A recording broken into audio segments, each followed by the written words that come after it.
Good morning, kids. I am sitting here anxiously awaiting Zellner's big announcement that she put up about yesterday.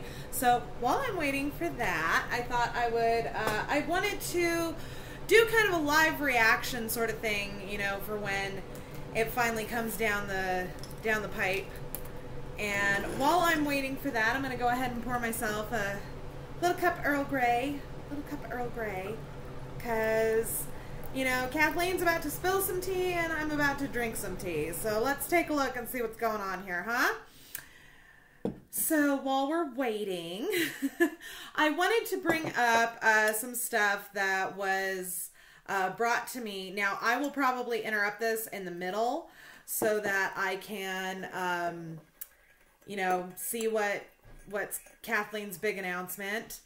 But in the meantime, I was wanting to put up a video today about some very interesting stuff that came to me by my friend Allie, and I will probably do a separate video for that. So you're probably going to get two videos today. I'm sure you're very excited. So let's refresh our Facebook newsfeed and see what is going on here.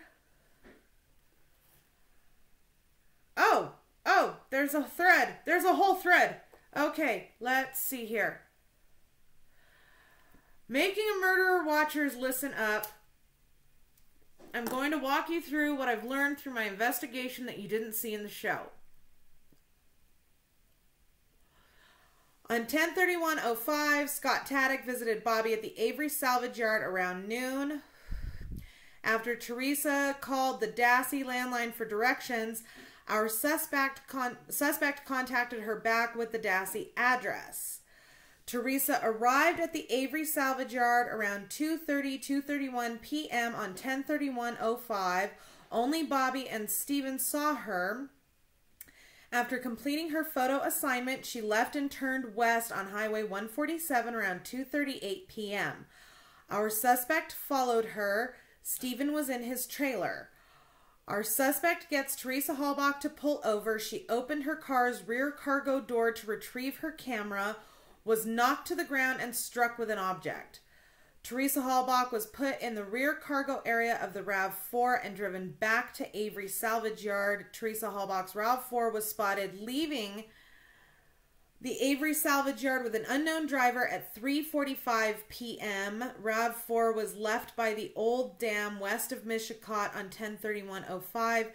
3 witnesses saw RAV4 up to 11/4/05, then it was gone. Recent investigation shows the RAV4 battery died, so it was replaced in order to move the RAV4 to the Avery salvage yard. That explains why the battery cables weren't pulled like Wiegert tried to say they were. They were removed with a tool of some kind because they were still intact.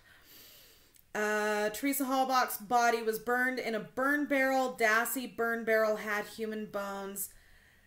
60% of the bones and 31 teeth are missing. A witness smelled a horrible odor of something burning in Manitowoc County gravel pit the evening of 10/31/05. The Dassey garage was never luminoled or DNA tested. Bobby hung a deer in the Dassey garage on 11/4/05. Sitka keynote, body burned at smelter 11/4/05, 3 a.m. Taddick worked the night shift at a smelter facility. His nickname was Skinny.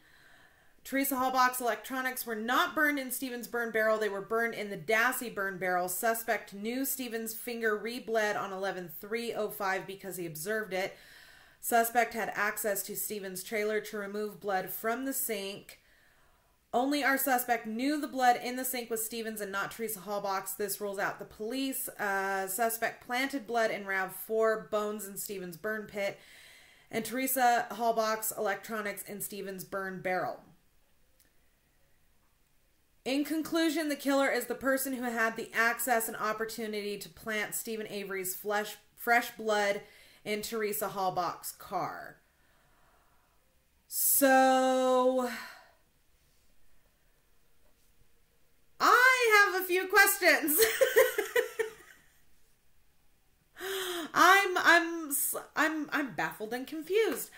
I have a few questions about all of this because she wouldn't be making the let's get one thing straight for all the people that like want to immediately start talking shit.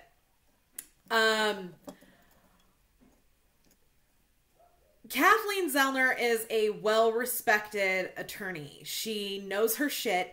And the number one rule of being a good attorney is you never ask a question you don't already know the answer to. In that vein, you do not assert anything that you do not have concrete evidence to back up. Otherwise, this shit happens. Somebody has to come along and fix your fuck up. So, I'm going to go ahead and say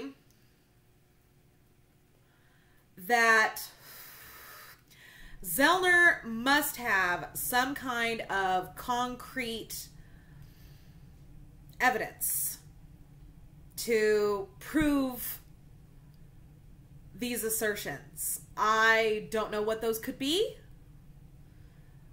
but it's very interesting. I'm going to be watching this thread with great interest. I'm probably not going to contribute because I'm going to be too busy absorbing information. But this is interesting, and I will leave the link for the thread down below in the description for all of you that would like to see what it's all about. So I'm sorry, like right now, like that was a lot of information to absorb. So I'm kind of having like a minute where I'm going, Scott Taddick, the thing that sticks out for me is Scott Taddick visiting Bobby earlier in the day. My question is what is his role in this, and what part did he have to play in all of this, and why the fuck was he over at Barb's house visiting with Bobby? I have a slight suspicion, but I'm not going to say anything because I don't want to put my foot in my mouth, but I have a slight suspicion of why Scott was visiting Bobby on the morning of October 31st of 2005. So, but it's an interesting thing. The fact that she says that Scott Taddick visited Bobby on the morning of October 31st of 2005 tells me that she has concrete evidence as such, and my question is what is that evidence and what does it tell her? Because that can tie all of this together. So, and I would love to know what the fuck Bobby is doing. I want to know that. But anyways, I'm going to go ahead and film my next video for the day, so I'm going to throw that up, but I will leave the link for this particular Twitter thread down below in the description so you guys can check it out. Thank you all very much for watching, and we'll see you in a few minutes.